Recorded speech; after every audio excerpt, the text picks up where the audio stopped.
আসসালামু আলাইকুম ভাই ও বন্ধুরা। আসলে এখানে মিলের পর্যাপ্ত পরিমাণ সাউন্ড হওয়ার কারণে হয়তো কথা শোনা যেতে পারে, নাও পারে।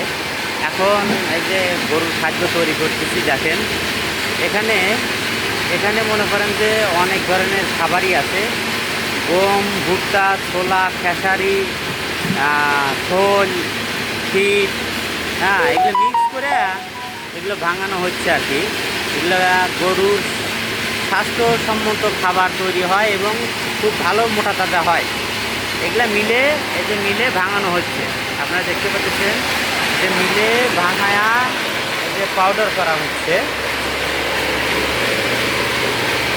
আপনাদের সরকার অ্যাগ্রোর পক্ষ থেকে জানে আন্তরিক শুভেচ্ছা অভিনন্দন। ভালো করে দেখেন, আসলে কথাটা প্রথমে বলা উচিত ছিল কিন্তু আমি সময় পাইনি, সরাসরি ভিডিওতে চলে আসছি।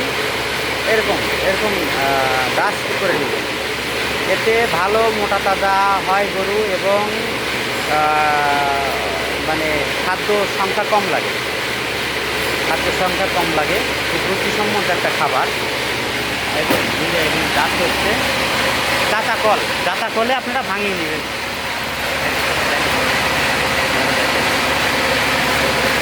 এখানে 9 ধরনের উপাদান দিয়ে এই খাদ্যটা তৈরি করা হচ্ছে, 9 ধরনের উপাদান দিয়ে খাদ্যটা তৈরি করা হচ্ছে। এরকমভাবে এনে মিক্স করে নিতে পারেন।